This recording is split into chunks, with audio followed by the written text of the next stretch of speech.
Epístola aos Hebreus. Capítulo 1. Havendo Deus antigamente falado, muitas vezes e de muitas maneiras, aos pais, pelos profetas, a nós nos falou nestes últimos dias pelo Filho, a quem constituiu herdeiro de tudo, por quem também fez o mundo.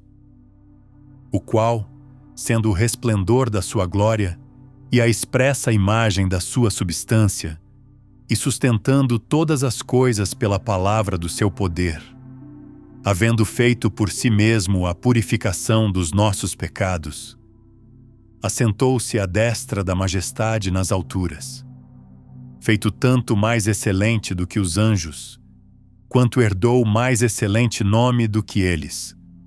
Porque a qual dos anjos disse jamais: Tu és meu filho, hoje te gerei? E outra vez, eu lhe serei por pai, e ele me será por filho? E quando outra vez introduz no mundo o primogênito, diz: E todos os anjos de Deus o adorem. E quanto aos anjos, diz: O que de seus anjos faz espíritos, e de seus ministros labareda de fogo. Mas do Filho diz: Ó Deus, o teu trono subsiste pelos séculos dos séculos. Cetro de equidade é o cetro do teu reino. Amaste a justiça e odiaste a iniquidade. Por isso Deus, o teu Deus, te ungiu com óleo de alegria mais do que a teus companheiros.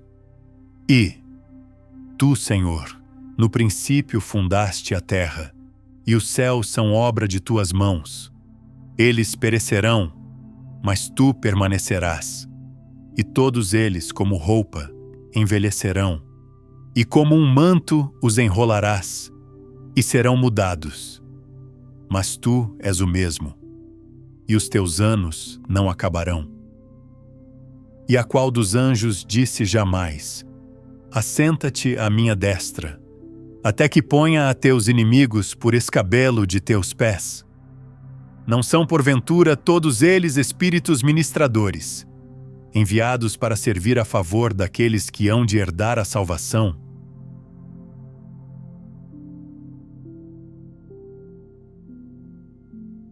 Capítulo 2. Portanto, convém-nos atentar com mais diligência para as coisas que já temos ouvido, para que em tempo algum nos desviemos delas. Porque se a palavra falada pelos anjos permaneceu firme, e toda transgressão e desobediência recebeu justa retribuição, como escaparemos nós, se não atentarmos para uma tão grande salvação, a qual, começando a ser anunciada pelo Senhor, foi-nos depois confirmada pelos que a ouviram, testificando também Deus com eles, por sinais e milagres e várias maravilhas e dons do Espírito Santo, distribuídos segundo a sua vontade? Porque não foi aos anjos que sujeitou o mundo futuro, de que falamos, mas em certo lugar testificou alguém, dizendo: Que é o homem, para que te lembres dele? Ou o filho do homem, para que o visites? Tu o fizeste um pouco menor do que os anjos. De glória e de honra o coroaste, e o constituíste sobre as obras de tuas mãos. Todas as coisas lhe sujeitaste debaixo dos pés. Ora, havendo-lhe sujeitado todas as coisas, nada deixou que lhe não estivesse sujeito. Mas agora, ainda não vemos que todas as coisas lhe estejam sujeitas. Vemos, porém, aquele que foi feito um pouco menor do que os anjos, Jesus, coroado de glória e de honra por causa da paixão da morte, para que pela graça de Deus provasse a morte por todos. Porque convinha que aquele, para quem são todas as coisas, e mediante quem tudo existe, trazendo muitos filhos à glória, aperfeiçoasse pelas aflições o autor da salvação deles. Porque assim, o que santifica como os que são santificados. Vêm todos de um, por cuja causa não se envergonha de lhes chamar irmãos, dizendo: anunciarei o teu nome a meus irmãos, cantar-te-ei louvores no meio da congregação. E outra vez, porei nele a minha confiança. E ainda, eis-me aqui e os filhos que Deus me deu. E visto como os filhos participam da carne e do sangue, também ele participou das mesmas coisas, para que pela morte aniquilasse o que tinha o império da morte, isto é, o diabo, e livrasse todos os que, com medo da morte, estavam por toda a vida sujeitos à servidão. Porque, na verdade, ele não tomou a natureza dos anjos, mas tomou a descendência de Abraão. Por isso convinha que em tudo fosse semelhante aos irmãos, para ser misericordioso e fiel sumo sacerdote naquilo que é de Deus, para expiar os pecados do povo. Porque naquilo que ele mesmo, sendo tentado, padeceu, pode socorrer aos que são tentados.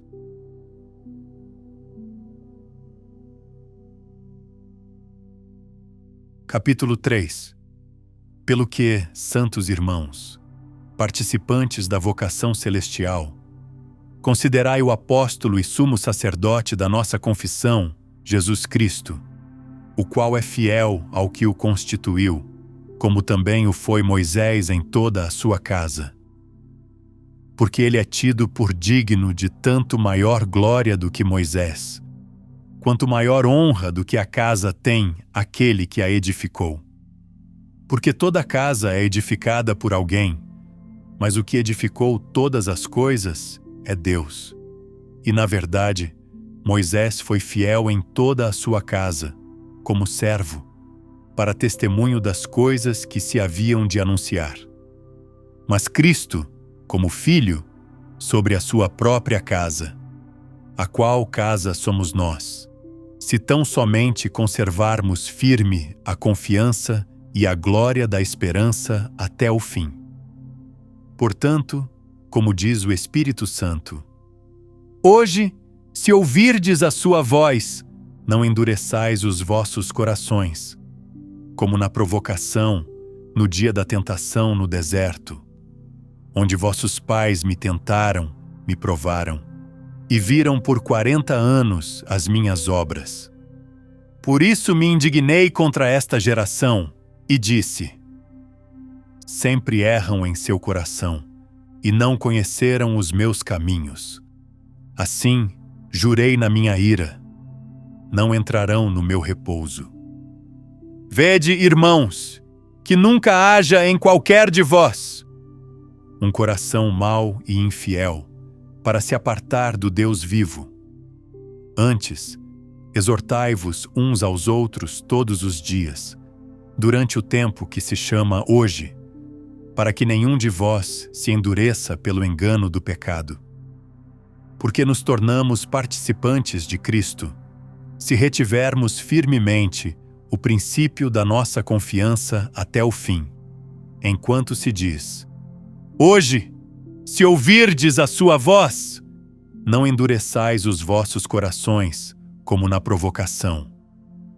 Porque, havendo alguns ouvido, o provocaram. Mas não todos os que saíram do Egito por meio de Moisés. Mas com quem se indignou por 40 anos? Porventura não foi com os que pecaram, cujos corpos caíram no deserto, e a quem jurou que não entrariam no seu repouso, senão aos que foram desobedientes. E vemos que não puderam entrar por causa da incredulidade.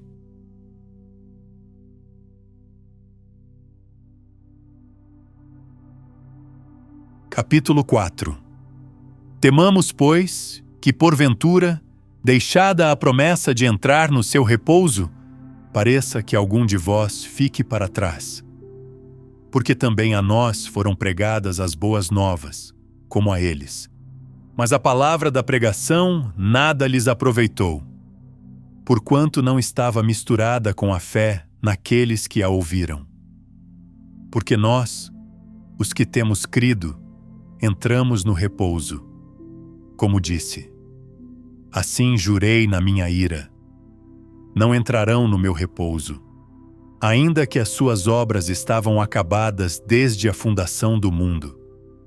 Porque em certo lugar disse assim do sétimo dia: e repousou Deus de todas as suas obras no sétimo dia. E outra vez neste lugar: não entrarão no meu repouso.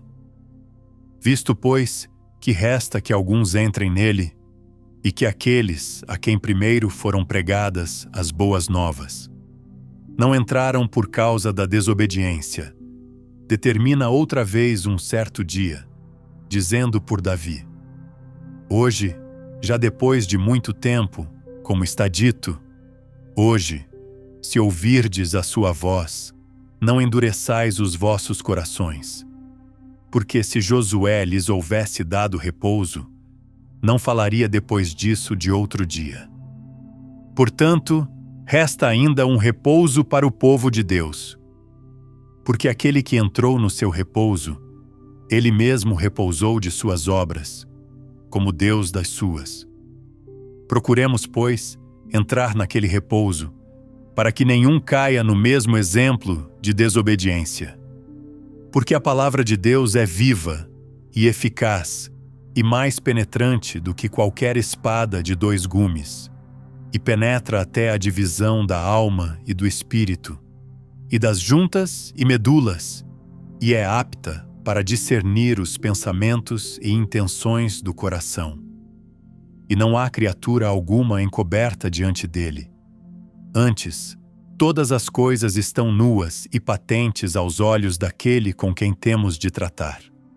Visto que temos um grande sumo sacerdote, Jesus, o Filho de Deus, que penetrou nos céus, retenhamos firmemente a nossa confissão. Porque não temos um sumo sacerdote que não possa compadecer-se das nossas fraquezas. Porém, um que, como nós, em tudo foi tentado, mas sem pecado. Cheguemo-nos, pois, com confiança ao trono da graça, para que alcancemos misericórdia e achemos graça, a fim de sermos ajudados em tempo oportuno.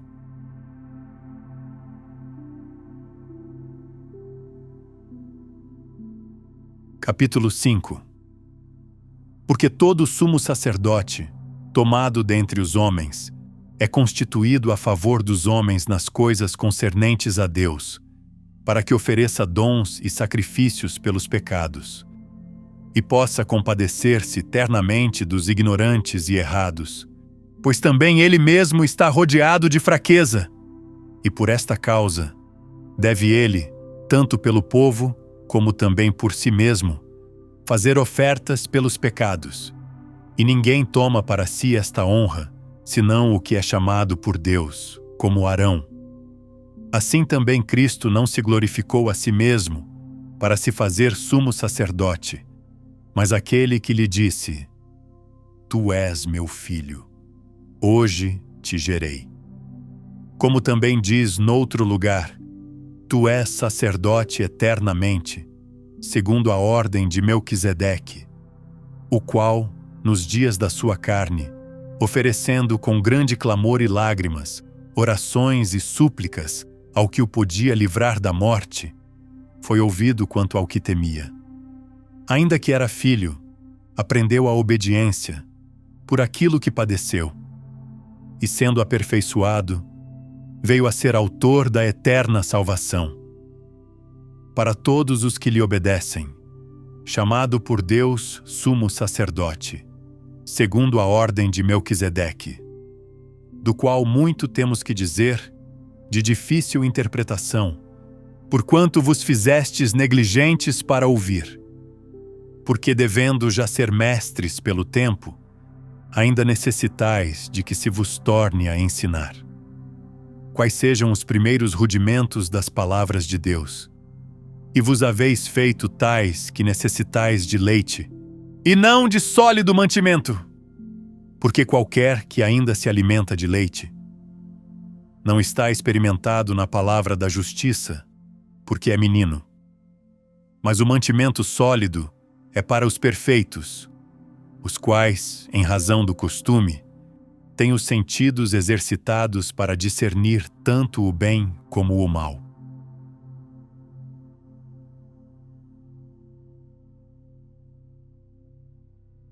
Capítulo 6.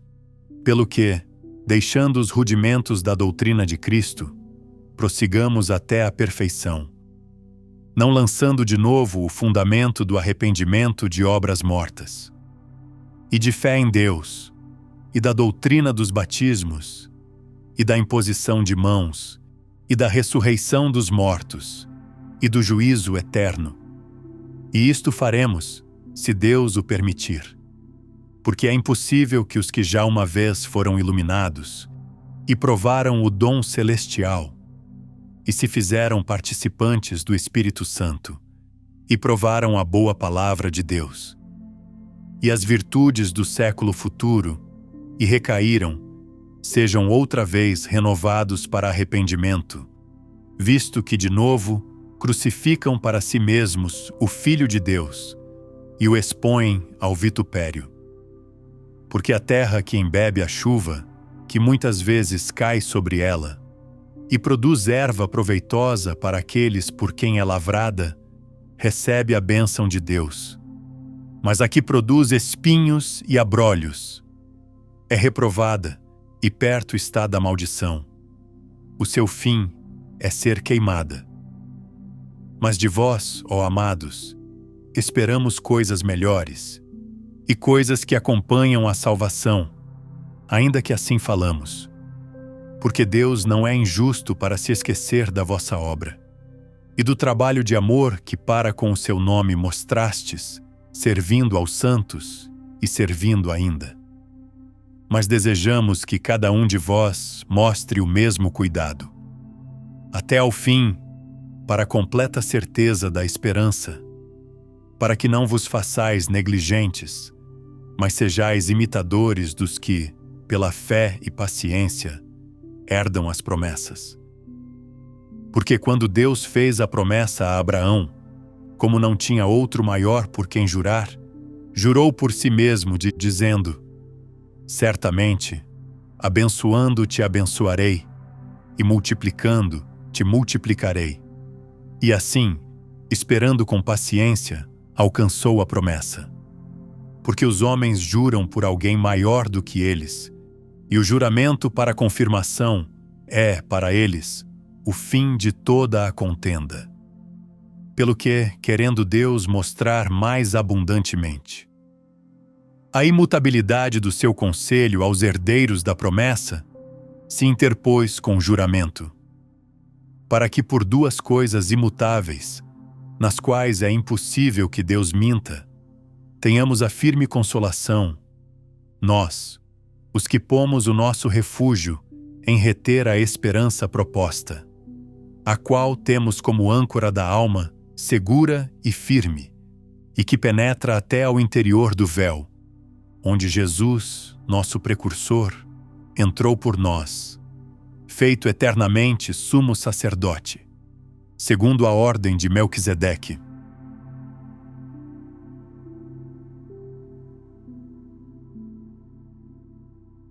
Capítulo 7. Porque este Melquisedeque, rei de Salém, sacerdote do Deus Altíssimo, o qual saiu ao encontro de Abraão, quando ele regressava da matança dos reis, e o abençoou, a quem também Abraão deu o dízimo de tudo. Primeiramente é, por interpretação, rei de justiça, e depois também rei de Salém, isto é, rei de paz, sem pai, sem mãe, sem genealogia, não tendo princípio de dias nem fim de vida, mas sendo feito semelhante ao Filho de Deus, permanece sacerdote para sempre. Considerai, pois, quão grande era este, a quem até o patriarca Abraão deu os dízimos dos despojos, e os que dentre os filhos de Levi recebem o sacerdócio. Tem ordem, segundo a lei, de tomar o dízimo do povo, isto é, de seus irmãos, ainda que tenham saído dos lombos de Abraão. Mas aquele, cuja genealogia não é contada entre eles, tomou dízimos de Abraão e abençoou ao que tinha as promessas. Ora, sem contradição alguma, o menor é abençoado pelo maior. E aqui certamente tomam dízimos homens que morrem. Ali, porém, aquele de quem se testifica que vive, e para assim dizer, por meio de Abraão. Até Levi, que recebe dízimos, pagou dízimos, porque ainda ele estava nos lombos de seu pai, quando Melquisedeque lhe saiu ao encontro. De sorte que se a perfeição fosse pelo sacerdócio levítico, porque sob ele o povo recebeu a lei, que necessidade havia ainda de que outro sacerdote se levantasse, segundo a ordem de Melquisedeque, e não fosse contado segundo a ordem de Arão? Porque mudando-se o sacerdócio, necessariamente se faz também mudança da lei. Porque aquele de quem estas coisas se dizem pertencia a outra tribo, da qual ninguém serviu ao altar. Pois é manifesto que nosso Senhor procedeu de Judá, tribo da qual Moisés nunca falou coisa alguma quanto ao sacerdócio. E muito mais manifesto é ainda, se a semelhança de Melquisedeque se levantar outro sacerdote, o qual não foi feito segundo a lei do mandamento carnal, mas segundo a virtude de vida incorruptível. Porque dele se testifica: Tu és sacerdote eternamente, segundo a ordem de Melquisedeque. Porque o precedente mandamento é abrogado, por causa da sua fraqueza e inutilidade, pois a lei nada aperfeiçoou. E desta sorte é introduzida uma melhor esperança, pela qual chegamos a Deus, e visto como não é sem juramento. Porque certamente aqueles sem juramento foram feitos sacerdotes, mas este com juramento, por aquele que lhe disse: Jurou o Senhor, e não se arrependerá. Tu és sacerdote eternamente, segundo a ordem de Melquisedeque. De tanto melhor aliança, Jesus foi feito fiador. E, na verdade, aqueles foram feitos sacerdotes em grande número, porque pela morte não podiam permanecer. Mas este, porque permanece eternamente, tem um sacerdócio perpétuo. Portanto, pode também salvar perfeitamente os que por ele se chegam a Deus, vivendo sempre para interceder por eles. Porque nos convinha tal sumo sacerdote, santo, inocente, imaculado, separado dos pecadores, e feito mais sublime do que os céus, que não necessitasse, como os sumos sacerdotes, de oferecer todos os dias sacrifícios, primeiro por seus próprios pecados, depois pelos do povo. Porque isto fez ele uma vez, oferecendo-se a si mesmo. Porque a lei constitui sumos sacerdotes a homens fracos, mas a palavra do juramento, que veio depois da lei, constitui ao Filho, perfeito para sempre.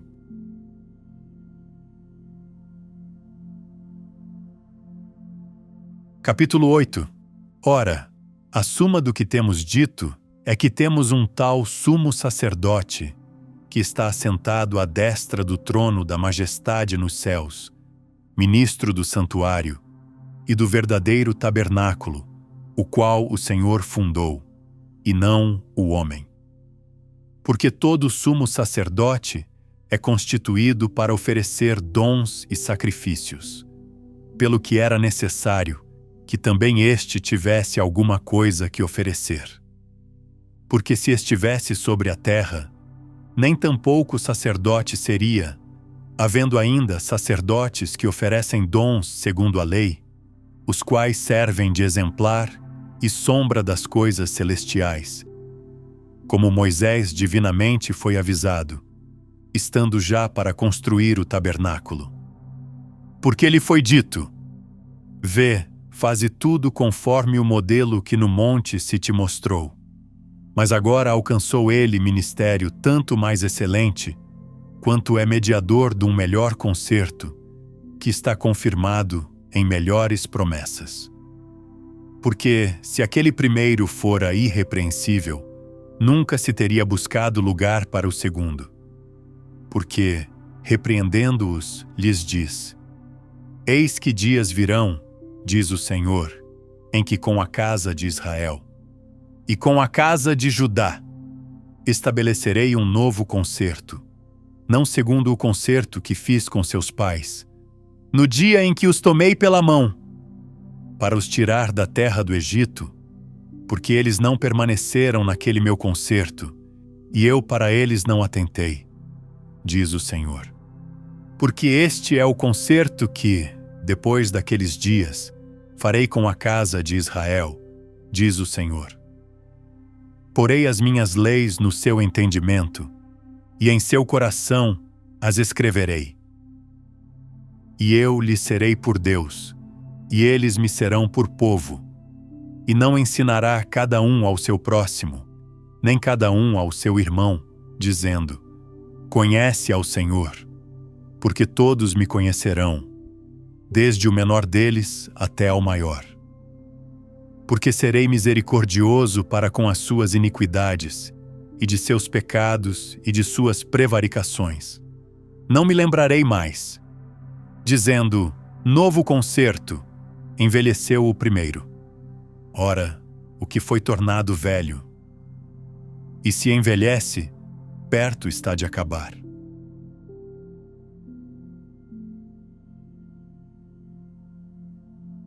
Capítulo 9. Ora, também o primeiro concerto tinha ordenanças de culto divino e um santuário terrestre. Porque foi preparado o tabernáculo, o primeiro, em que havia o candeeiro e a mesa e os pães da proposição, ao qual se chama o santuário. Mas depois do segundo véu, estava o tabernáculo que se chama o Santo dos Santos, que tinha o incensário de ouro, e a arca do concerto, coberta de ouro por todas as partes, em que estava um vaso de ouro, que continha o maná, e a vara de Arão, que tinha florescido, e as tábuas do concerto, e sobre a arca, os querubins da glória, que faziam sombra no propiciatório. Das quais coisas não falaremos agora particularmente. Ora, estando estas coisas assim preparadas, entravam continuamente no primeiro tabernáculo os sacerdotes, para cumprir os serviços sagrados.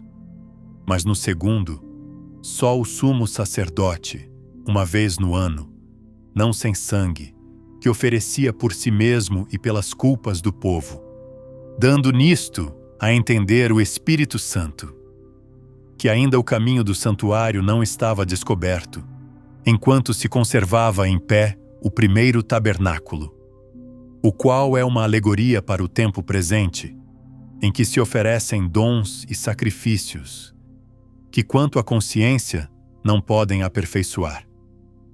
Aquele que faz o serviço, consistindo somente em comidas e bebidas e várias abluções e justificações da carne, impostas até ao tempo da correção.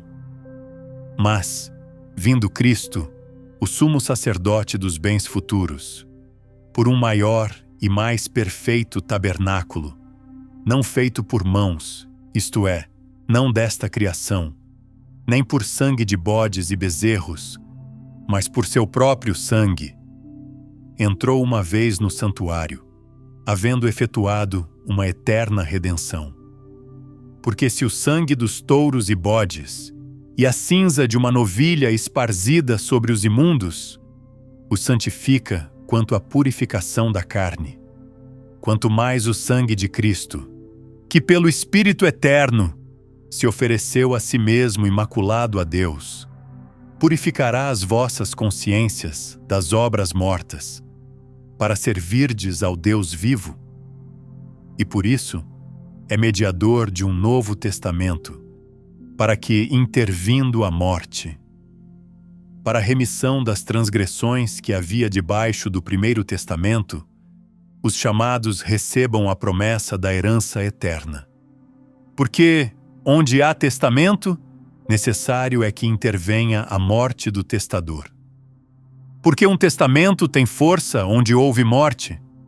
Ou terá ele algum valor enquanto o testador vive? Pelo que também o primeiro não foi consagrado sem sangue, porque havendo Moisés anunciado a todo o povo todos os mandamentos segundo a lei, tomou o sangue dos bezerros e dos bodes, com água e lã púrpura e risopo, e aspergiu tanto o mesmo livro, como todo o povo, dizendo: Este é o sangue do testamento, que Deus vos tem mandado, e semelhantemente aspergiu com sangue o tabernáculo e todos os vasos do ministério.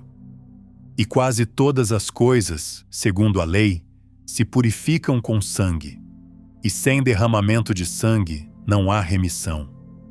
De sorte que era bem necessário que as figuras das coisas que estão nos céus assim se purificassem, mas as próprias coisas celestiais com sacrifícios melhores do que estes. Porque Cristo não entrou num santuário feito por mãos, figura do verdadeiro, porém no mesmo céu, para agora comparecer por nós perante a face de Deus. Nem também para a si mesmo se oferecer muitas vezes, como o sumo sacerdote cada ano entra no santuário, com sangue alheio. De outra maneira, necessário lhe fora padecer muitas vezes, desde a fundação do mundo, mas agora, na consumação dos séculos, uma vez se manifestou para aniquilar o pecado pelo sacrifício de si mesmo. E, como aos homens está ordenado morrerem uma vez, vindo depois disso o juízo, assim também Cristo, oferecendo-se uma vez para tirar os pecados de muitos, aparecerá segunda vez, sem pecado, aos que o esperam para a salvação.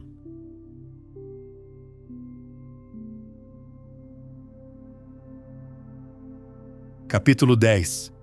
Porque a lei, tendo a sombra dos bens futuros, e não a imagem exata das coisas, nunca, pelos mesmos sacrifícios que continuamente se oferecem cada ano, pode aperfeiçoar os que a eles se chegam. Doutra maneira, não teriam deixado de se oferecer, porque purificados uma vez os ministrantes, nunca mais teriam consciência do pecado. Nesses sacrifícios, porém, cada ano se faz comemoração dos pecados, porque é impossível que o sangue de touros e bodes tire pecados. Pelo que, entrando no mundo, diz: Sacrifício e oferta não quiseste, mas corpo me preparaste.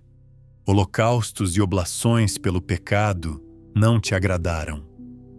Então disse: Eis aqui venho, no princípio do livro está escrito de mim, para fazer, ó Deus, a tua vontade. Como acima diz: sacrifício e oferta, e holocaustos, e oblações pelo pecado, não quiseste, nem te agradaram, os quais se oferecem segundo a lei. Então disse: Eis aqui venho, para fazer, ó Deus, a tua vontade. Tira o primeiro, para estabelecer o segundo, na qual vontade temos sido santificados, pela oblação do corpo de Jesus Cristo, feita uma vez. E assim, todo sacerdote aparece cada dia ministrando e oferecendo muitas vezes os mesmos sacrifícios, que nunca podem tirar pecados.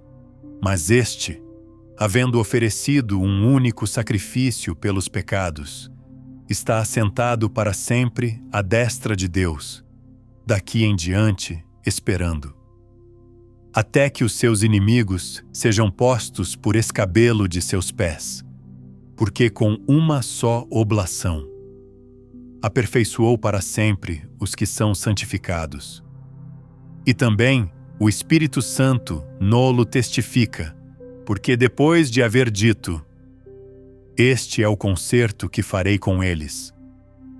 Depois daqueles dias, diz o Senhor, porei as minhas leis em seus corações e as escreverei em seus entendimentos. Acrescenta: e jamais me lembrarei de seus pecados e de suas iniquidades. Ora, onde há remissão destes, não há mais oblação pelo pecado. Tendo, pois, irmãos, ousadia para entrar no santuário, pelo sangue de Jesus, pelo novo e vivo caminho, que ele nos consagrou, pelo véu, isto é, pela sua carne, e tendo um grande sacerdote sobre a casa de Deus, cheguemo-nos com verdadeiro coração, em inteira certeza de fé, tendo os corações purificados da má consciência, e o corpo lavado com água limpa. Retenhamos firmes a confissão da nossa esperança, porque fiel é o que prometeu, e consideremo-nos uns aos outros, para nos estimularmos à caridade e às boas obras, não deixando a nossa congregação, como é costume de alguns, antes admoestando-nos uns aos outros, e tanto mais quanto vedes que se vai aproximando aquele dia.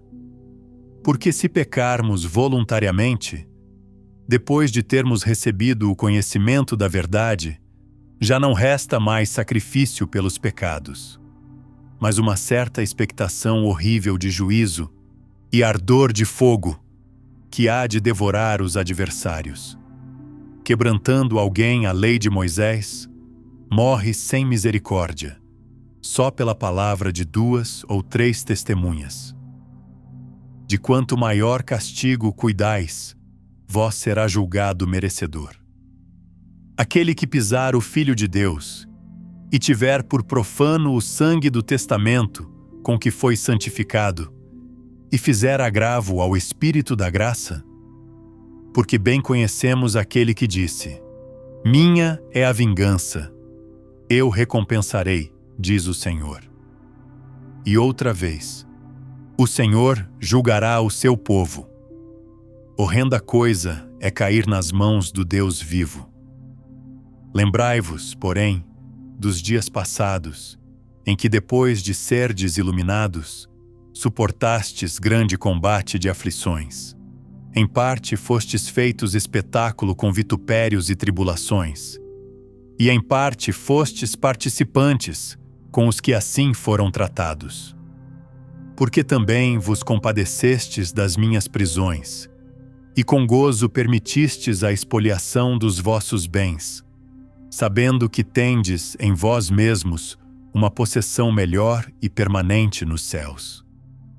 Não rejeiteis, pois, a vossa confiança, que tem grande e avultado galardão, porque necessitais de paciência, para que depois de haverdes feito a vontade de Deus, possais alcançar a promessa.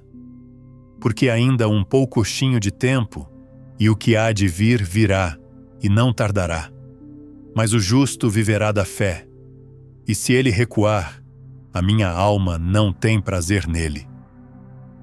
Nós, porém, não somos daqueles que se retiram para a perdição, mas daqueles que creem para a conservação da alma.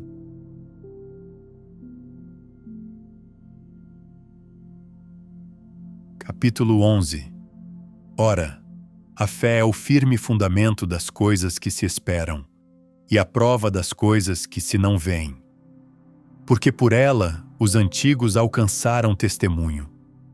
Pela fé entendemos que os mundos foram criados, pela palavra de Deus, de maneira que aquilo que se vê não foi feito do que é aparente. Pela fé, Abel ofereceu a Deus maior sacrifício do que Caim, pelo qual alcançou testemunho de que era justo, dando Deus testemunho dos seus dons, e por ela, depois de morto, ainda fala. Pela fé, Enoque foi trasladado, para não ver a morte, e não foi achado, porque Deus o trasladara, visto como antes da sua trasladação. Alcançou o testemunho de que agradara a Deus. Ora, sem fé é impossível agradar-lhe, porque é necessário que aquele que se aproxima de Deus creia que ele existe e que é galardoador dos que o buscam. Pela fé, Noé, divinamente avisado das coisas que ainda se não viam, temeu e, para a salvação da sua família, preparou a arca, pela qual condenou o mundo, e foi feito herdeiro da justiça, que é segundo a fé. Pela fé, Abraão, sendo chamado, obedeceu, indo para um lugar que havia de receber por herança, e saiu, sem saber para onde ia. Pela fé habitou na terra da promessa, como em terra alheia, morando em cabanas com Isaque e Jacó, herdeiros com ele da mesma promessa. Porque esperava a cidade que tem fundamentos, da qual o artífice e construtor é Deus. Pela fé também a mesma Sara recebeu a virtude de conceber, e deu à luz já fora da idade, porquanto teve por fiel aquele que lhe tinha prometido. Pelo que também de um, e esse já amortecido, descenderam tantos em multidão como as estrelas do céu, e como a areia inumerável que está na praia do mar. Todos estes morreram na fé, sem terem recebido as promessas, mas, vendo-as de longe, e crendo-as, e abraçando-as, confessaram que eram estrangeiros e peregrinos na terra. Porque os que isto dizem, claramente mostram que buscam uma pátria. E se na verdade se lembrassem daquela de onde haviam saído, teriam oportunidade de tornar. Mas agora desejam uma melhor, isto é, a celestial. Pelo que também Deus se não envergonha deles, de se chamar seu Deus, porque já lhes preparou uma cidade. Pela fé, Abraão, quando foi provado, ofereceu Isaque. Sim, aquele que recebera as promessas, ofereceu o seu unigênito, sendo-lhe dito: em Isaque será chamada a tua descendência, considerando que Deus era poderoso para até dos mortos o ressuscitar. E daí também, em figura, o recobrou. Pela fé, Isaque abençoou Jacó e Esaú, no tocante às coisas futuras. Pela fé, Jacó, próximo da morte, abençoou cada um dos filhos de José e adorou encostado à ponta do seu bordão. Pela fé, José, próximo da morte, fez menção da saída dos filhos de Israel e deu ordem acerca dos seus ossos. Pela fé, Moisés, já nascido, foi escondido 3 meses por seus pais, porque viram que era um menino formoso, e não temeram o mandamento do rei. Pela fé, Moisés, sendo já grande, recusou ser chamado filho da filha de Faraó, escolhendo antes ser maltratado com o povo de Deus, do que por um pouco de tempo ter o gozo do pecado, tendo por maiores riquezas o vitupério de Cristo, do que os tesouros do Egito, porque tinha em vista a recompensa. Pela fé deixou o Egito, não temendo a ira do rei, porque ficou firme, como vendo o invisível. Pela fé celebrou a Páscoa e a aspersão do sangue, para que o destruidor dos primogênitos lhes não tocasse. Pela fé passaram o mar vermelho como por terra seca, o que tentando fazer os egípcios se afogaram. Pela fé caíram os muros de Jericó, sendo rodeados durante 7 dias. Pela fé, Raabe, a meretriz, não pereceu com os incrédulos, acolhendo em paz os espias. E que mais direi? Faltar-me-ia o tempo contando de Gideão, de Baraque, e de Sansão, e de Jefté, de Davi e de Samuel, e dos profetas, os quais, pela fé, venceram reinos, praticaram a justiça, alcançaram promessas, fecharam as bocas dos leões, apagaram a força do fogo, escaparam ao fio da espada, da fraqueza tiraram forças, na batalha se esforçaram, puseram em fugida os exércitos dos estranhos. As mulheres receberam pela ressurreição os seus mortos. Uns foram torturados, não aceitando o livramento, para alcançarem uma melhor ressurreição. E outros experimentaram escárnios e açoites, e até cadeias e prisões. Foram apedrejados, cerrados, tentados, mortos ao fio da espada. Andaram vestidos de peles de ovelhas e de cabras, desamparados, aflitos e maltratados, dos quais o mundo não era digno, errantes pelos desertos e montes e covas e cavernas da terra. E todos estes, tendo tido testemunho pela fé, não alcançaram a promessa, provendo Deus alguma coisa melhor a nosso respeito, para que eles, sem nós, não fossem aperfeiçoados.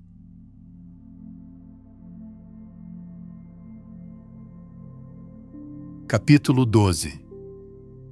Portanto, nós também, pois que estamos rodeados de uma tão grande nuvem de testemunhas, deixemos todo o embaraço e o pecado que tão de perto nos rodeia, e corramos com paciência a carreira que nos está proposta, olhando para Jesus, autor e consumador da fé, o qual, pelo gozo que lhe estava proposto, suportou a cruz, desprezando a afronta, e assentou-se à destra do trono de Deus. Considerai, pois, aquele que suportou tal contradição dos pecadores contra si mesmo, para que não enfraqueçais, desfalecendo em vossos ânimos. Ainda não resististes até ao sangue, combatendo contra o pecado, e já vos esquecestes da exortação que argumenta convosco como filhos. Filho meu, não desprezes a correção do Senhor, e não desmaies quando por ele fores repreendido. Porque o Senhor corrige o que ama, e açoita a qualquer que recebe por filho. Se suportais a correção, Deus vos trata como filhos, porque que filho há a quem o pai não corrija? Mas, se estais sem disciplina, da qual todos são feitos participantes, sois então bastardos, e não filhos. Além do que, tivemos nossos pais segundo a carne, para nos corrigirem, e nós os reverenciamos. Não nos sujeitaremos muito mais ao Pai dos Espíritos, para vivermos? Porque aqueles, na verdade, por um pouco de tempo, nos corrigiam como bem lhes parecia. Mas este, para nosso proveito, para sermos participantes da sua santidade. E, na verdade, toda a correção, ao presente, não parece ser de gozo, senão de tristeza, mas depois produz um fruto pacífico de justiça, nos que por ela são exercitados. Portanto, tornai a levantar as mãos cansadas e os joelhos desconjuntados, e fazei veredas direitas para os vossos pés, para que o que manqueja se não desvie inteiramente, antes seja sarado. Segui a paz com todos, e a santificação, sem a qual ninguém verá o Senhor, tendo cuidado de que ninguém se prive da graça de Deus, e de que nenhuma raiz de amargura, brotando, vos perturbe, e por ela muitos se contaminem.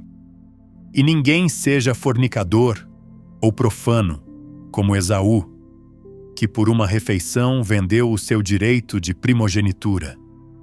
Porque bem sabeis que, querendo ele ainda depois herdar a bênção, foi rejeitado, porque não achou lugar de arrependimento, ainda que com lágrimas o buscou. Porque não chegastes ao monte palpável, acendido em fogo, e à escuridão, e as trevas, e a tempestade, e ao sonido da trombeta, e a voz das palavras, a qual os que a ouviram rogaram que se lhes não falasse mais, porque não podiam suportar o que se lhes mandava. Ainda que um animal tocasse o monte, seria apedrejado ou passado com dardo. E tão terrível era a visão que Moisés disse: Estou todo assombrado e tremendo. Mas chegastes ao monte Sião, e à cidade do Deus vivo, a Jerusalém celestial, e aos muitos milhares de anjos, a universal Assembleia e Igreja dos primogênitos, que estão inscritos nos céus, e a Deus, o juiz de todos, e aos espíritos dos justos aperfeiçoados, e a Jesus, o mediador do novo concerto, e ao sangue da aspersão, que fala melhor do que o de Abel. Vede que não rejeiteis ao que fala, porque se não escaparam aqueles que rejeitaram o que sobre a terra os advertia, muito menos nós, se nos desviarmos daquele que é dos céus, a voz do qual moveu então a terra, mas agora anunciou, dizendo: Ainda uma vez abalarei, não só a terra, mas também o céu.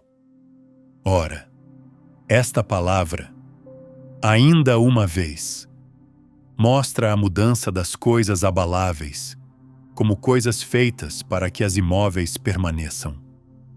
Pelo que, tendo recebido um reino que não pode ser abalado, retenhamos a graça, pela qual sirvamos a Deus agradavelmente, com reverência e piedade. Porque o nosso Deus é um fogo consumidor.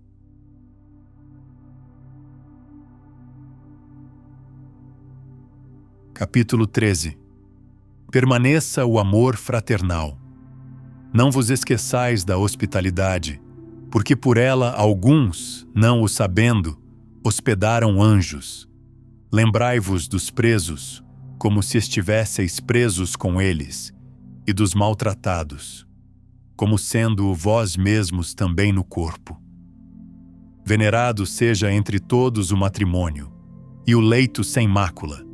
Porém, aos que se dão à prostituição e aos adúlteros Deus os julgará. Seja a vossa vida sem avareza.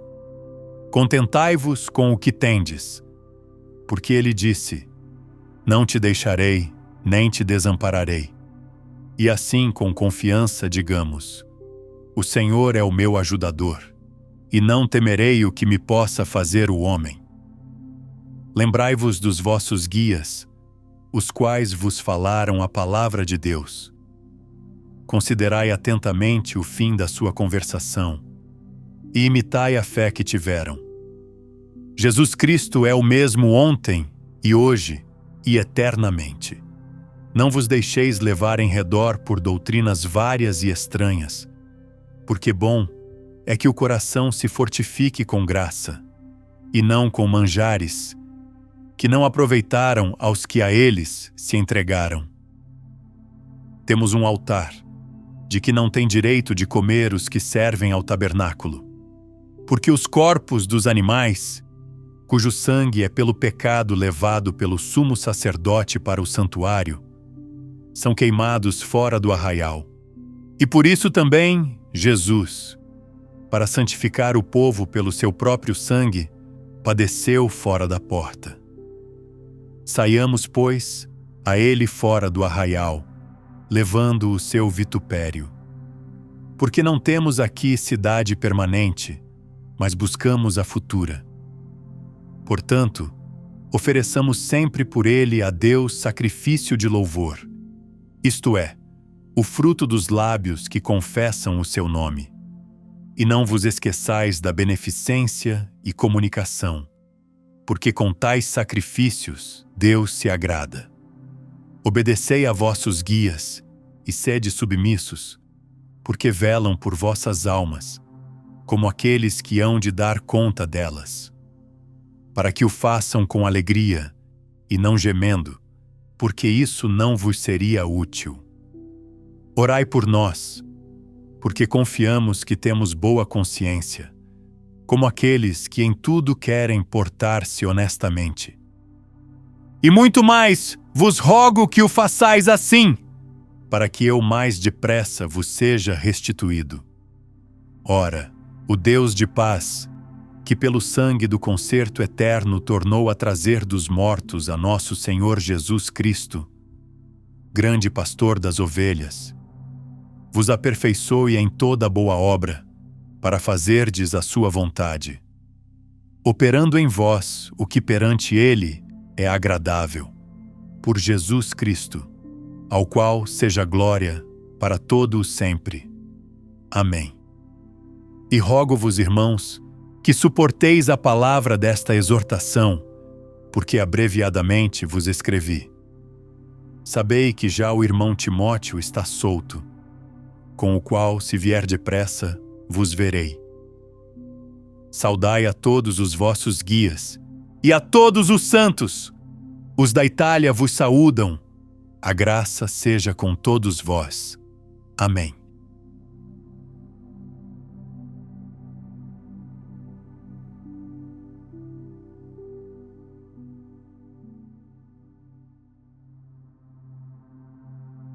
Você ouviu a carta aos Hebreus. Esta é uma das obras mais majestosas e teologicamente profundas de todo o Novo Testamento. Ao longo desses 13 capítulos, você foi conduzido a uma visão sublime de Jesus Cristo, apresentado como superior a tudo e a todos. Superior aos anjos, superior a Moisés, superior a Arão, superior a todo o sistema sacrificial do Antigo Testamento. Esta carta é uma demonstração magistral de que Jesus é o cumprimento de todas as promessas, o fim de todas as sombras, a realidade para a qual toda a história de Israel apontava. O propósito espiritual desta carta é fortalecer cristãos que estavam sendo tentados a abandonar a fé em Cristo e voltar ao judaísmo. Esses cristãos de origem judaica enfrentavam perseguição e pressão social. A tentação de retornar às práticas familiares da lei era forte. O autor desta carta os exorta a perseverar, mostrando que voltar atrás seria trocar a realidade pela sombra, o cumprimento pela promessa, o eterno pelo temporário. O impacto da leitura desta carta deve ser de admiração e adoração. Quando vemos quem Jesus realmente é, quando compreendemos a grandeza de sua pessoa e obra, não podemos permanecer indiferentes. Somos compelidos a nos aproximar com confiança do trono da graça, a correr com perseverança a carreira que nos está proposta, a fixar os olhos no autor e consumador da nossa fé. A autoria desta carta é um mistério. Diferente das cartas de Paulo, esta não identifica seu autor. Ao longo da história, muitos nomes foram sugeridos: Paulo, Barnabé, Apolo, Lucas, Priscila e Áquila, entre outros. O que sabemos é que o autor era profundamente versado nas escrituras hebraicas, conhecia bem o sistema sacrificial do templo e era um mestre hábil na arte da argumentação. A data de composição é provavelmente anterior à destruição do Templo de Jerusalém, que ocorreu aproximadamente 40 anos após a ressurreição de Jesus.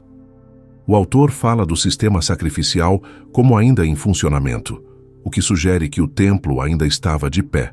Se o templo já tivesse sido destruído, certamente o autor teria mencionado esse fato monumental, como prova de que a antiga aliança havia sido definitivamente encerrada. O público original eram cristãos judeus, provavelmente em Roma ou na Palestina. Eles haviam sido convertidos há algum tempo, pois o autor os repreende por ainda serem imaturos quando deveriam ser mestres. Eles haviam sofrido perseguição no passado e suportado com alegria o confisco de seus bens, mas agora enfrentavam uma nova onda de pressão e estavam vacilando. Se você deseja se aprofundar nas verdades misteriosas da Palavra de Deus, preparamos um material exclusivo para você. Confira no primeiro comentário fixado. A mensagem central desta carta é a supremacia e suficiência de Cristo. Ele é a revelação final de Deus, superior a todas as revelações anteriores. Ele é o sumo sacerdote perfeito, superior a todos os sacerdotes levíticos. Seu sacrifício é definitivo, superior a todos os sacrifícios de animais. Sua aliança é nova e melhor, superior à aliança antiga. Em Cristo temos tudo o que precisamos para nos aproximar de Deus e viver para sua glória. O primeiro capítulo abre com uma das declarações cristológicas mais sublimes da Bíblia. Havendo Deus antigamente falado muitas vezes e de muitas maneiras aos pais pelos profetas, nestes últimos dias nos falou pelo Filho. A revelação de Deus é progressiva, mas atinge seu clímax em Jesus. Ele é o herdeiro de todas as coisas, aquele por quem Deus fez o universo, o resplendor da glória de Deus e a expressão exata do seu ser, aquele que sustenta todas as coisas pela palavra do seu poder. Depois de fazer a purificação dos pecados, Cristo assentou-se à direita da majestade nas alturas. Esta posição de honra suprema indica que sua obra de redenção está completa. Ele não precisa repetir seu sacrifício. Está assentado porque o trabalho está terminado. Esta é uma diferença crucial em relação aos sacerdotes levíticos que nunca se sentavam porque seu trabalho nunca estava completo. O autor demonstra que Cristo é superior aos anjos através de uma série de citações do Antigo Testamento. Os anjos são servos, Cristo é filho. Os anjos adoram, Cristo é adorado. Os anjos foram criados, Cristo é o Criador. Os anjos são enviados para servir os herdeiros da salvação. Cristo é o herdeiro de todas as coisas. Esta superioridade sobre os anjos era importante porque a lei foi mediada por anjos, e se Cristo é superior aos anjos, sua mensagem é superior à lei. O capítulo 2 contém uma advertência solene. Por esta razão importa que nos apeguemos com mais firmeza às coisas que ouvimos, para que jamais nos desviemos. Se a transgressão da lei mediada por anjos recebia justa retribuição, como escaparemos nós se negligenciarmos tão grande salvação? Esta é a primeira de várias advertências na carta, lembrando os leitores da seriedade de abandonar a fé. Mas o capítulo 2 também revela algo maravilhoso. O Filho de Deus se fez homem. Por um pouco foi feito menor que os anjos, para que, pela graça de Deus, provasse a morte por todo o homem. Ele não se envergonha de chamar os redimidos de irmãos. Ele participou da carne e do sangue para que pela morte destruísse aquele que tinha o poder da morte, o diabo, e livrasse aqueles que pelo medo da morte estavam sujeitos à escravidão. Cristo se tornou semelhante a nós em tudo, exceto no pecado, para ser um sumo sacerdote misericordioso e fiel. Por ter sido tentado naquilo que padeceu, pode socorrer os que são tentados. Esta é uma verdade preciosa. Nosso sumo sacerdote não é distante e indiferente, mas alguém que conhece por experiência as lutas que enfrentamos. Se você deseja se aprofundar nas verdades da Palavra de Deus, preparamos um material exclusivo para você. Confira no comentário fixado. Os capítulos 3 e 4 comparam Jesus com Moisés e apresentam o conceito do descanso de Deus. Moisés foi fiel como servo na casa de Deus. Cristo é fiel como filho sobre a casa de Deus. O servo é honrado, mas o filho é infinitamente maior. Nós somos a casa de Deus se mantivermos firme a confiança e a esperança até o fim. O autor, então, usa a história da geração do deserto como advertência. Aquela geração viu os milagres de Deus no Egito, experimentou a travessia do Mar Vermelho, recebeu maná do céu e água da rocha, mas por causa da incredulidade, não entrou no descanso de Deus. Caíram no deserto. Deus jurou em sua ira que não entrariam no seu descanso. A aplicação é direta. Tenhamos cuidado para que nenhum de nós pareça ter falhado em alcançar o descanso prometido.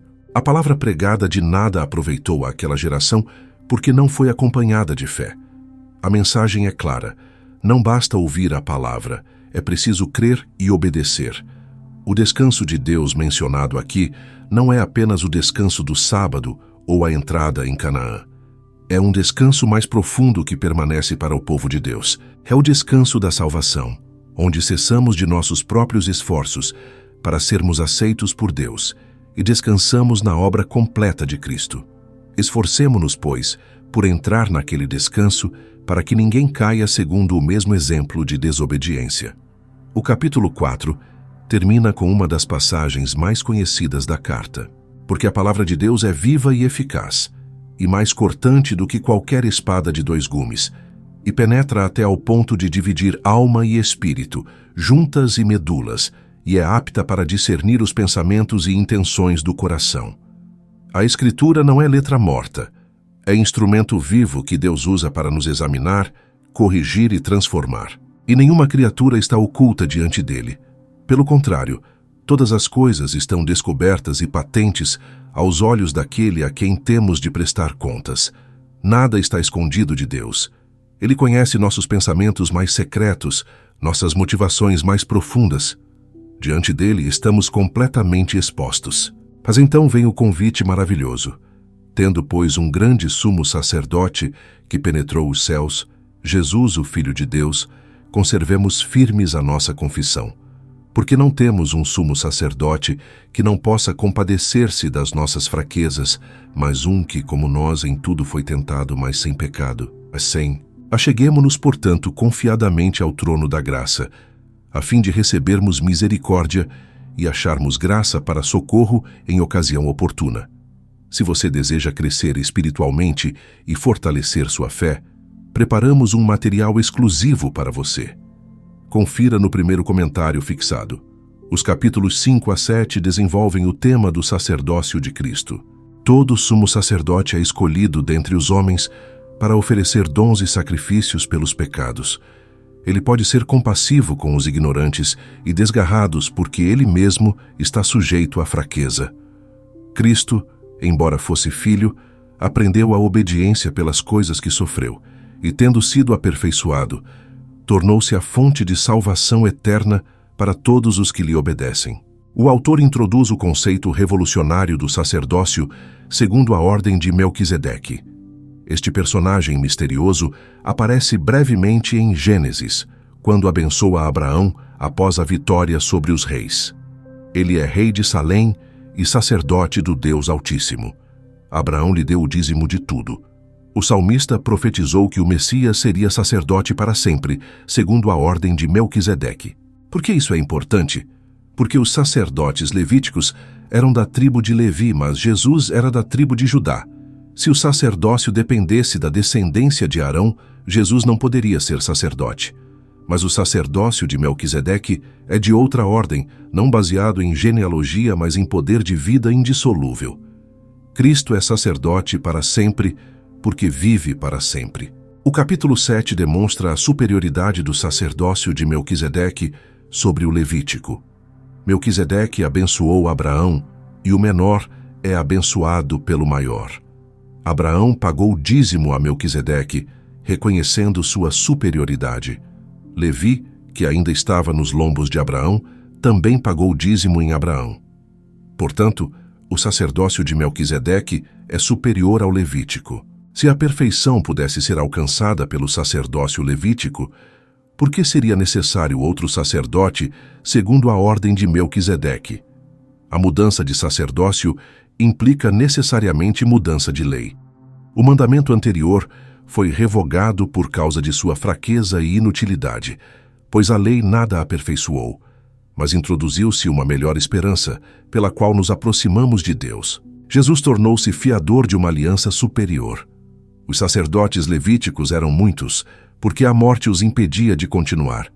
Mas Jesus, porque permanece para sempre, tem um sacerdócio imutável.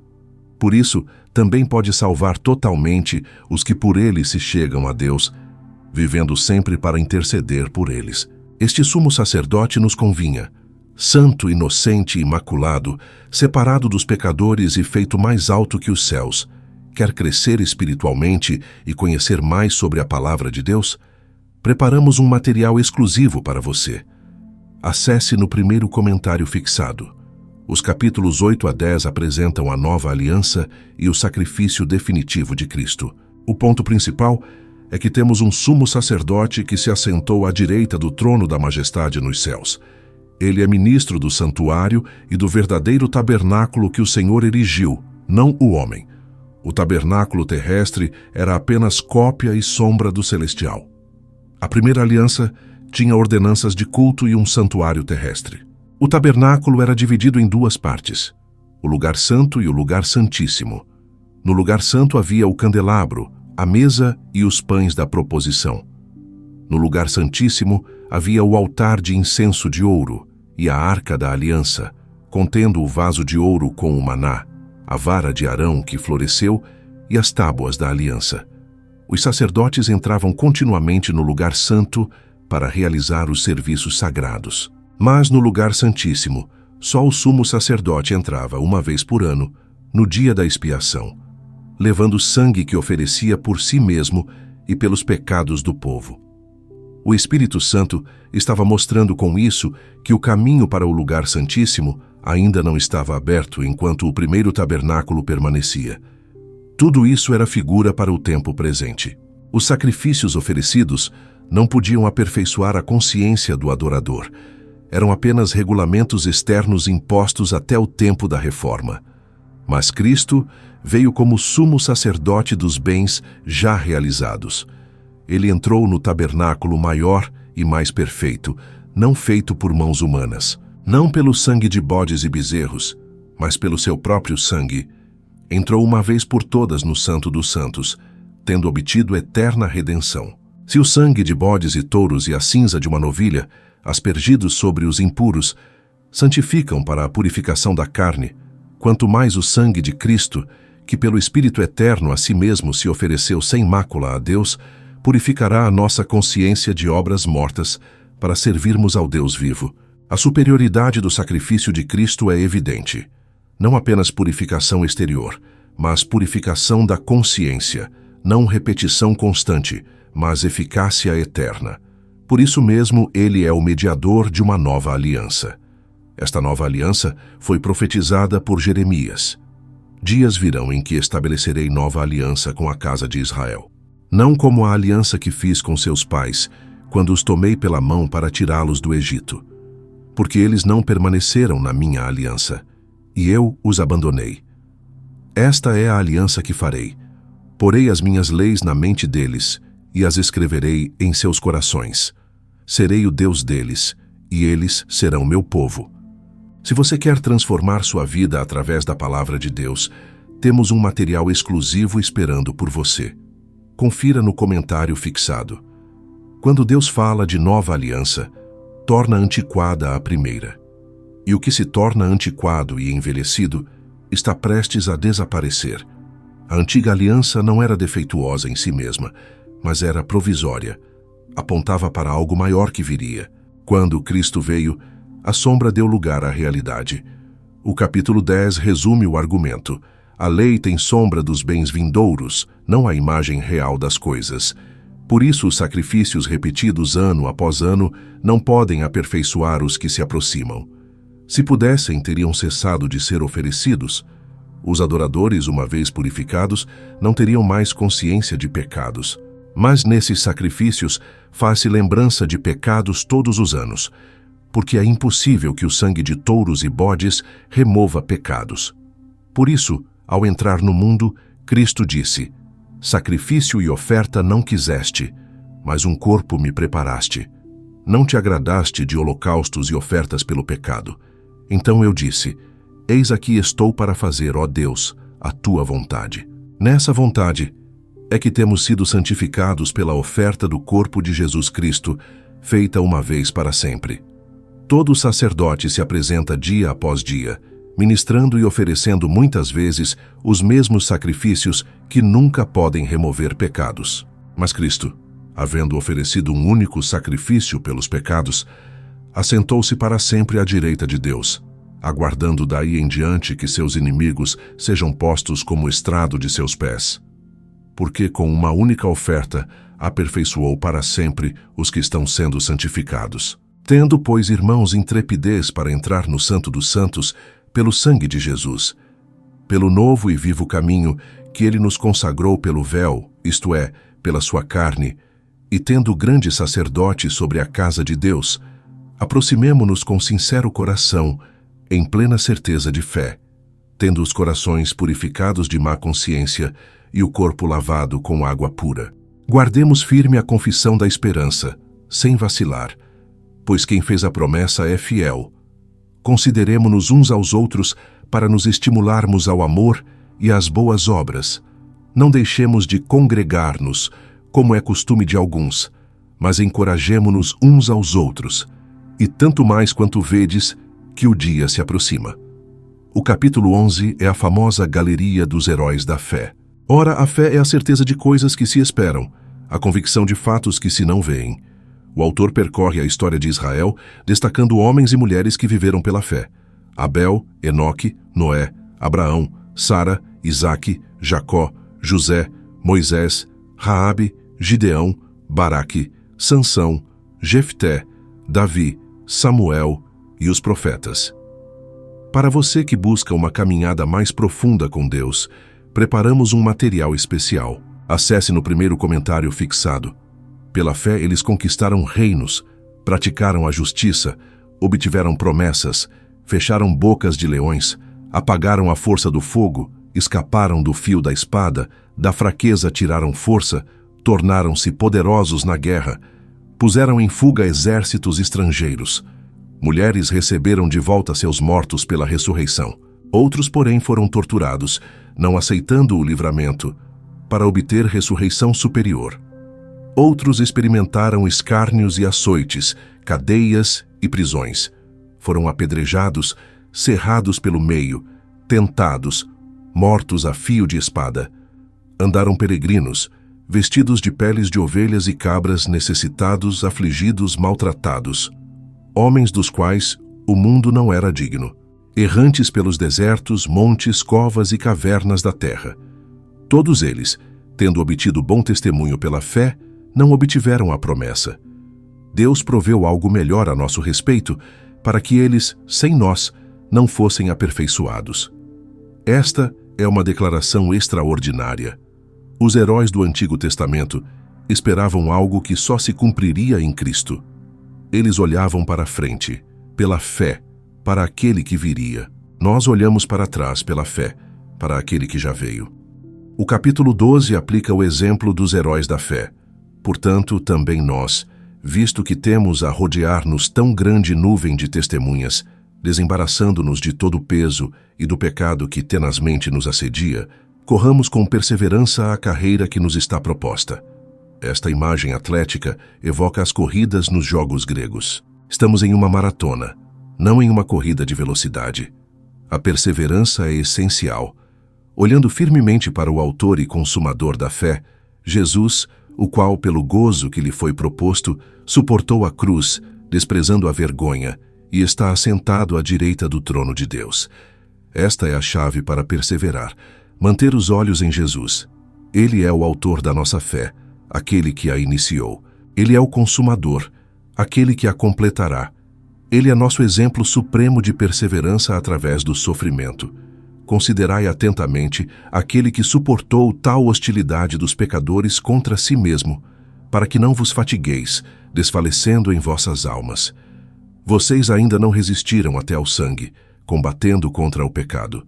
A luta dos leitores era real, mas não tão severa quanto a de Cristo. Se ele perseverou até a morte, certamente podemos perseverar em nossas provações menores. O autor então fala sobre a disciplina divina. O Senhor corrige a quem ama e açoita a todo filho que recebe. Sofrimento não é necessariamente sinal de abandono de Deus, mas pode ser sinal de paternidade amorosa. Qual o filho a quem o pai não corrige? Se estáis sem correção, sois bastardos e não filhos. Ninguém gosta de disciplina no momento, mas depois ela produz fruto pacífico de justiça. Deseja fortalecer sua fé e compreender melhor as Escrituras? Temos um material exclusivo para você. Confira no comentário fixado. Por isso, levantai as mãos cansadas e os joelhos vacilantes. Fazei caminhos retos para os vossos pés, para que o manco não se extravie, antes seja curado. Segui a paz com todos e a santificação, sem a qual ninguém verá o Senhor, atentando diligentemente para que ninguém deixe de alcançar a graça de Deus, e nenhuma raiz de amargura brotando vos perturbe, e por ela muitos sejam contaminados. O autor contrasta o Monte Sinai com o Monte Sião. No Sinai havia terror, fogo, escuridão, tempestade, som de trombeta, voz de palavras que fizeram os ouvintes suplicarem que não lhes fosse dirigida mais nenhuma palavra. Até Moisés disse: estou aterrorizado e tremendo. Mas nós chegamos ao Monte Sião, a cidade do Deus vivo, a Jerusalém celestial, a miríades de anjos, a igreja dos primogênitos inscritos nos céus, a Deus, juiz de todos, aos espíritos dos justos aperfeiçoados, a Jesus, mediador de nova aliança, e ao sangue da aspersão que fala coisas superiores ao de Abel. Vede que não rejeiteis aquele que fala. Porque se não escaparam aqueles que rejeitaram o que na terra os advertia, muito menos nós, se nos desviarmos daquele que é dos céus. A voz de Deus abalou a terra no Sinai. Mas agora ele prometeu: ainda uma vez abalarei não somente a terra, mas também o céu. As coisas que podem ser abaladas serão removidas, para que as que não podem ser abaladas permaneçam. Portanto, recebendo nós um reino inabalável, tenhamos gratidão pela qual sirvamos a Deus de modo aceitável, com reverência e santo temor. Porque o nosso Deus é fogo consumidor. O capítulo 13 contém exortações finais práticas. Permaneça o amor fraternal. Não vos esqueçais da hospitalidade. Lembrai-vos dos presos e dos maltratados. O casamento deve ser honrado e o leito sem mácula. Seja a vossa vida sem avareza. Contentai-vos com o que tendes, porque ele disse: não te deixarei, nem te abandonarei. Lembrai-vos dos vossos guias que vos pregaram a palavra de Deus, e considerando atentamente o fim de sua vida, imitai a fé que tiveram. Jesus Cristo ontem e hoje é o mesmo, e o será para sempre. Esta declaração sobre a imutabilidade de Cristo é fundamental. Ele não muda. Sua pessoa, sua obra, suas promessas permanecem eternamente as mesmas. Não vos deixeis levar por doutrinas várias e estranhas. O autor adverte contra ensinos que se desviam do Evangelho. Temos um altar do qual não tem direito de comer os que ministram no tabernáculo. Jesus sofreu fora da porta para santificar o povo com seu próprio sangue. Saiamos, pois, a ele fora do arraial, levando o seu vitupério. Porque não temos aqui cidade permanente, mas buscamos a que há de vir.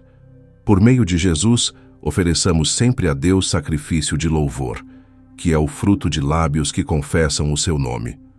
Não vos esqueçais de fazer o bem e de repartir, porque com tais sacrifícios Deus se agrada. Os sacrifícios da nova aliança não são de animais, mas de louvor, boas obras e generosidade. Obedecei aos vossos guias e sede submissos para com eles, pois velam por vossa alma como quem deve prestar contas, para que façam isso com alegria e não gemendo, porque isso não seria vantajoso para vós.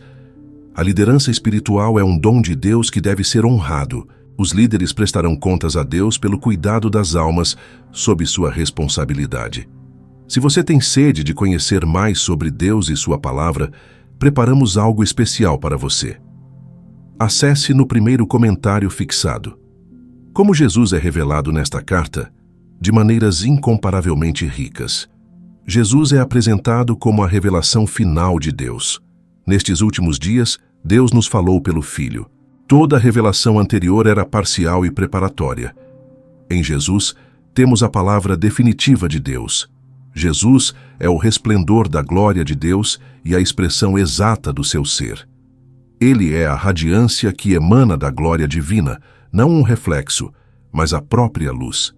Ele é a marca perfeita da natureza de Deus, como a impressão de um selo na cera. Ver Jesus é ver o Pai. Jesus é o herdeiro de todas as coisas e o agente da criação. Por ele Deus fez o universo. Ele sustenta todas as coisas pela palavra do seu poder. Ele não é uma criatura exaltada, é o Criador encarnado. Todo o cosmos existe por ele e para ele. Jesus é superior aos anjos, a Moisés, a Arão e a todo o sistema levítico. Ele é filho onde outros eram servos. Ele é sacerdote eterno onde outros eram mortais. Ele é sacrifício perfeito onde outros eram sombras. Não há comparação possível. Jesus é o sumo sacerdote misericordioso e fiel. Ele conhece nossas fraquezas porque foi tentado como nós. Ele intercede por nós continuamente diante do Pai. Ele abre o caminho para que nos aproximemos de Deus com confiança. Jesus é o mediador de uma aliança melhor. A antiga aliança era externa, escrita em pedras. A nova aliança é interna, escrita nos corações. A antiga aliança exigia sacrifícios repetidos.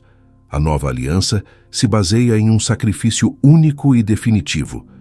Jesus é o autor e consumador da nossa fé. Ele iniciou nossa salvação e a completará. Ele perseverou até a cruz e agora está assentado em glória. Ele é nosso exemplo e nossa esperança. Quer aprofundar seu relacionamento com Deus? Preparamos um material exclusivo que vai te ajudar nessa jornada. Confira no primeiro comentário fixado. Há indicações claras do plano de Deus que se cumpriu em Jesus ao longo de toda esta carta. O autor mostra que todo o Antigo Testamento apontava para Cristo. O tabernáculo era uma cópia do celestial. Os sacrifícios eram sombras do verdadeiro. Os sacerdotes eram tipos do eterno. Tudo encontra seu cumprimento em Jesus. A promessa da nova aliança feita através de Jeremias se cumpriu em Cristo. Ele é o mediador dessa aliança, selada com seu próprio sangue. As promessas a Abraão, a Davi, aos profetas, todas encontram seu sim e amém em Jesus. Os heróis da fé do capítulo 11 olhavam para frente, aguardando a promessa. Eles não receberam o que foi prometido, porque Deus havia provido algo melhor a nosso respeito. Cristo é esse algo melhor. Ele é a razão pela qual Abraão se alegrou, Moisés perseverou e Davi esperou. Todos eles, de alguma forma, viram o dia de Cristo e se alegraram. A relação desta carta com Jesus e sua mensagem é total. Não há uma linha nesta carta que não aponte para Cristo ou derive de Cristo. Ele é o tema, o centro, o propósito de tudo. Sem Jesus, esta carta não existiria. Com Jesus, ela se torna um hino de louvor à sua glória incomparável. Vamos agora à aplicação prática desta carta para a sua vida. Você que está ouvindo, esta mensagem não é apenas informação histórica ou teológica. É a palavra de Deus para você hoje. O Espírito Santo quer usar estas verdades para transformar sua perspectiva, fortalecer sua fé e renovar seu compromisso com Cristo. Primeiro, fixe seus olhos em Jesus. Esta é a exortação central da carta, olhando firmemente para o autor e consumador da fé. Em meio às dificuldades, quando a tentação de desistir é forte, a solução não é olhar para dentro de si ou ao redor de si, mas acima de si. Jesus perseverou. Jesus venceu. Jesus está assentado em glória. Ele é nossa inspiração e nossa garantia. Você está passando por dificuldades? Fixe seus olhos em Jesus. Está sendo tentado a abandonar a fé? Fixe seus olhos em Jesus. Está cansado de lutar? Fixe seus olhos em Jesus. Ele é a razão para continuar. Ele é a força para perseverar. Ele é a esperança que não decepciona. Segundo, aproxime-se com confiança do trono da graça. Esta é uma das verdades mais preciosas desta carta. Por causa de Cristo, temos acesso direto a Deus. Não precisamos de intermediários humanos. Não precisamos de rituais elaborados. Podemos nos aproximar a qualquer momento, em qualquer lugar, com qualquer necessidade. O véu foi rasgado. O caminho está aberto. O sumo sacerdote está intercedendo por nós. Acheguemo-nos, portanto, confiadamente ao trono da graça, a fim de recebermos misericórdia e acharmos graça para socorro em ocasião oportuna. Não se afaste de Deus por vergonha ou medo.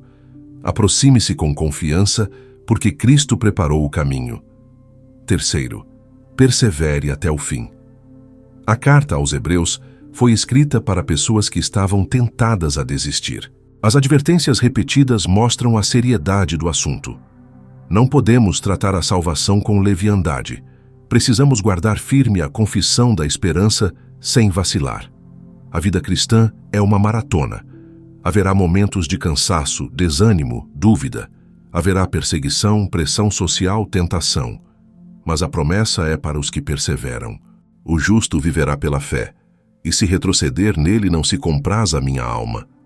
Não somos dos que retrocedem para a perdição, mas dos que creem para a conservação da alma.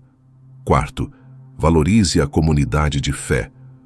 O autor exorta: Não deixemos de congregar-nos como é costume de alguns.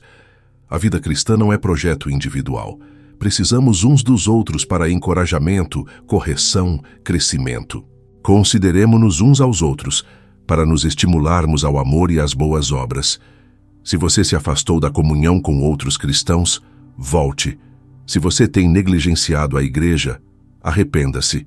Não podemos perseverar sozinhos. Deus nos colocou em um corpo, uma família, uma comunidade. Cuide desse relacionamento como algo precioso.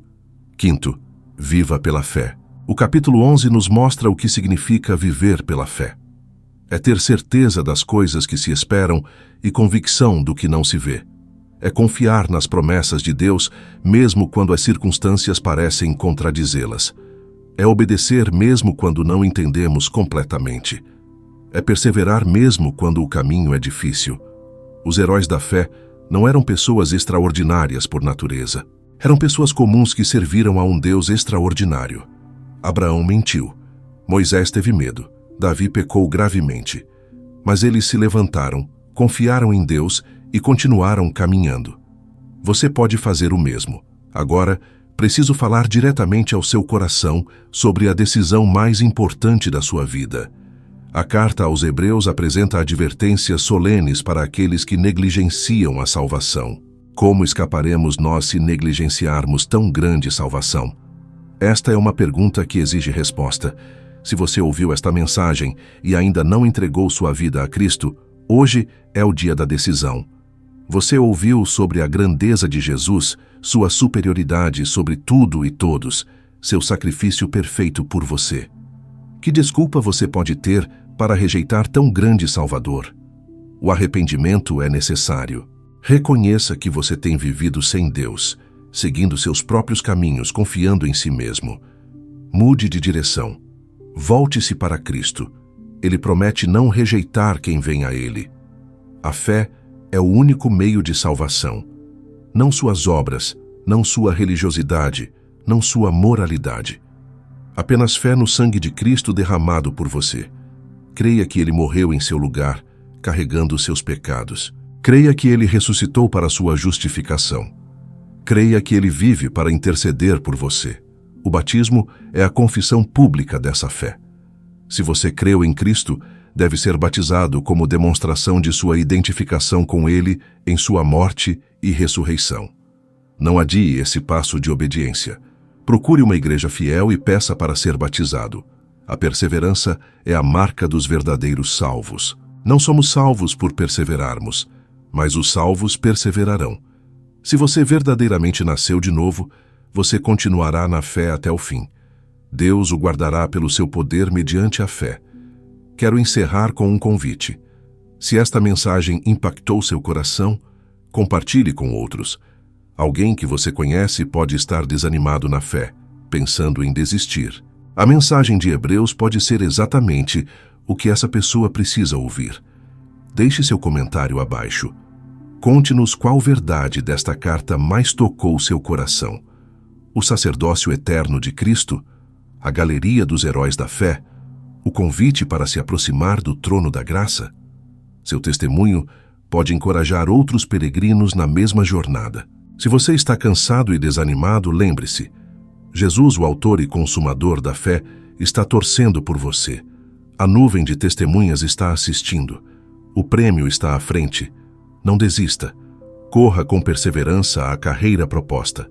A linha de chegada está cada dia mais perto. Que o Deus da paz, que pelo sangue da aliança eterna tornou a trazer dentre os mortos a Jesus, nosso Senhor, o grande pastor das ovelhas, vos aperfeiçoe em todo o bem, para fazerdes a sua vontade, operando em vós o que é agradável diante dele. Por Jesus Cristo, a quem seja a glória pelos séculos dos séculos. Até o próximo livro das Escrituras. Que Deus abençoe você ricamente e que você permaneça firme na fé, olhando para Jesus, o autor e consumador da nossa fé. Antes de encerrarmos completamente, quero retomar alguns pontos desta carta que merecem reflexão ainda mais profunda. A supremacia de Cristo apresentada em Hebreus é tão vasta e gloriosa que poderíamos passar a vida toda meditando nela sem esgotar suas riquezas. Considere a afirmação de que Cristo sustenta todas as coisas pela palavra do seu poder. Isso significa que neste exato momento, enquanto você ouve esta mensagem, Jesus está ativamente mantendo o universo em existência. Os átomos que compõem seu corpo são sustentados por ele. As leis da física que governam o cosmos são mantidas por ele. Se por um instante ele deixasse de sustentar a criação, tudo se desintegraria no nada. Que poder incompreensível! E esse mesmo Jesus se preocupa com você pessoalmente. A declaração de que Cristo é o resplendor da glória de Deus merece meditação profunda. No Antigo Testamento, a glória de Deus era tão intensa que Moisés não podia ver a face de Deus e viver. A glória encheu o tabernáculo de tal forma que nem os sacerdotes podiam entrar. Mas em Jesus, essa mesma glória se tornou acessível. Ele é a radiância dessa glória em forma humana. Quando os discípulos olhavam para Jesus, estavam vendo a glória de Deus velada em carne. A expressão exata do seu ser nos diz que Jesus é a representação perfeita da natureza de Deus. Assim como um selo deixa sua marca exata na cera, Jesus é a impressão perfeita do ser divino. Isso significa que tudo o que vemos em Jesus é verdadeiro sobre Deus. A compaixão de Jesus pelos pecadores revela a compaixão de Deus. A indignação de Jesus contra a hipocrisia revela a indignação de Deus. O amor de Jesus pelos marginalizados revela o amor de Deus. Conhecer Jesus é conhecer o Pai. O sacerdócio de Cristo segundo a ordem de Melquisedeque é um tema que merece exploração adicional. Melquisedeque aparece apenas brevemente no Antigo Testamento, mas sua importância é enorme.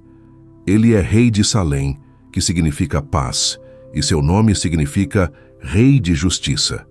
Ele é simultaneamente rei e sacerdote, algo impossível sob a lei mosaica, onde reis vinham de Judá e sacerdotes de Levi. Melquisedeque não tem genealogia registrada. Não há registro de seu nascimento ou morte. Isso não significa que ele não teve pais ou que não morreu, mas que esses detalhes não foram registrados nas Escrituras por um propósito divino. Ele é feito semelhante ao Filho de Deus, permanecendo sacerdote perpetuamente.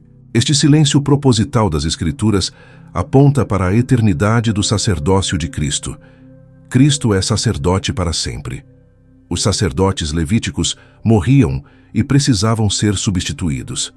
Uma longa sucessão de sacerdotes se revezava ao longo dos séculos. Mas Cristo vive para sempre. Seu sacerdócio nunca passa para outro. Ele é o mesmo ontem, hoje e eternamente. Isso significa que sua intercessão por nós nunca cessa. Ele está sempre diante do Pai, sempre advogando nossa causa, sempre garantindo nossa aceitação. A comparação entre os dois santuários é profundamente instrutiva. O tabernáculo terrestre, com toda a sua beleza e simbolismo, era apenas uma cópia e sombra do celestial. Os sacerdotes terrestres serviam em um santuário feito por mãos humanas, mas Cristo entrou no verdadeiro tabernáculo que o Senhor erigiu. Ele não está em um lugar feito de madeira e tecido, mas na própria presença de Deus. Quando pensamos no tabernáculo terrestre, lembramos de suas limitações. O sumo sacerdote só podia entrar no lugar santíssimo uma vez por ano, e mesmo assim com sangue de animais e com temor. O véu que separava o lugar santo do Santíssimo era uma barreira que dizia: mantenha distância. Mas Cristo rasgou esse véu através de sua carne. Ele abriu um novo e vivo caminho para a presença de Deus. O contraste entre os sacrifícios de animais e o sacrifício de Cristo é absoluto. Os animais eram oferecidos continuamente, dia após dia, ano após ano. Se esses sacrifícios pudessem realmente remover pecados, teriam cessado de ser oferecidos. Mas sua própria repetição testificava de sua insuficiência. Eram lembretes constantes de que o pecado ainda não havia sido definitivamente tratado. O sacrifício de Cristo foi oferecido uma vez por todas. Não precisa ser repetido. Não pode ser acrescentado. É completo, perfeito, suficiente. Quando Jesus disse na cruz está consumado, Ele quis dizer exatamente isso. A obra de redenção estava terminada. Nada mais precisava ser feito. Nada mais poderia ser feito. O preço foi pago integralmente. A purificação da consciência é um benefício inestimável do sacrifício de Cristo. Os sacrifícios de animais podiam purificar cerimonialmente, tornando a pessoa ritualmente apta para participar do culto. Mas não podiam tocar a consciência, aquele senso interior de culpa que atormenta a alma. O sangue de Cristo, porém, purifica nossa consciência de obras mortas. A culpa é removida. A paz com Deus é estabelecida. Podemos nos aproximar dele sem medo de condenação. A nova aliança prometida por Jeremias e inaugurada por Cristo representa uma mudança radical na forma como Deus se relaciona com seu povo. Na antiga aliança, a lei estava em tábuas de pedra, externa ao coração. Na nova aliança, a lei está escrita no coração, internalizada pelo Espírito. Na antiga aliança, era necessário ensinar cada um conhece o Senhor. Na nova aliança, todos conhecerão o Senhor, do menor ao maior. Na antiga aliança, os pecados eram lembrados anualmente. Na nova aliança, Deus declara: de seus pecados e iniquidades não me lembrarei mais.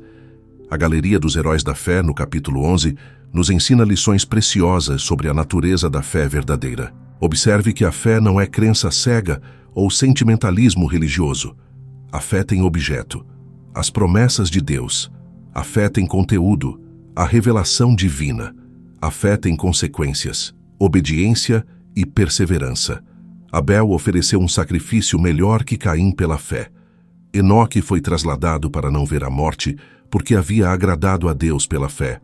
Noé construiu uma arca para a salvação de sua família pela fé. Abraão saiu de sua terra sem saber para onde ia pela fé. Sara recebeu capacidade de conceber fora da idade pela fé.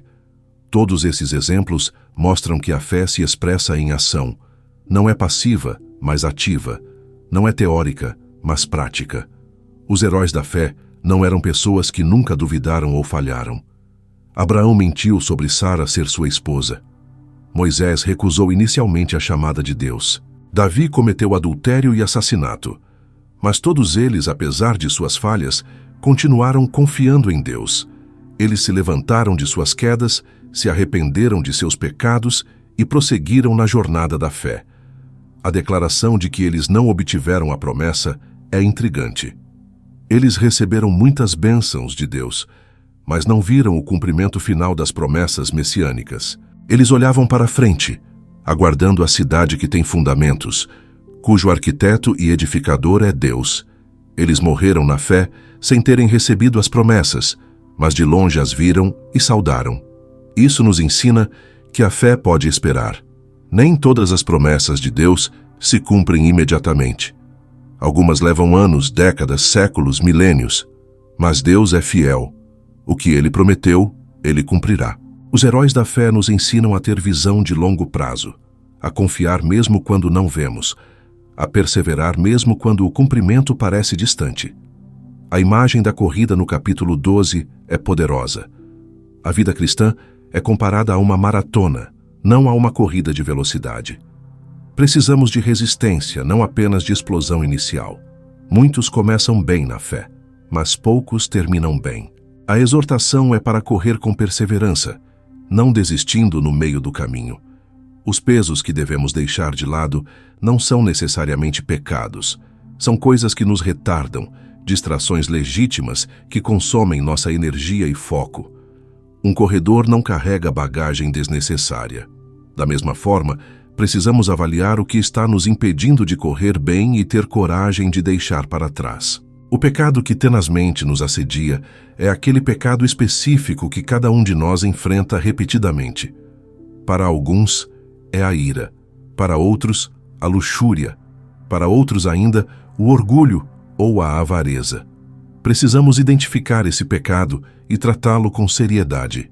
Ele quer nos fazer tropeçar e cair. Devemos resistir até ao sangue se necessário. A disciplina do Senhor é um tema que muitos cristãos não compreendem bem. Quando passamos por dificuldades, a tendência é pensar que Deus nos abandonou ou está nos punindo. Mas Hebreus nos ensina que a disciplina é sinal de filiação, não de rejeição. O Senhor corrige a quem ama. Se estamos sem correção, devemos nos preocupar, pois isso pode indicar que não somos filhos verdadeiros. A disciplina não é agradável no momento.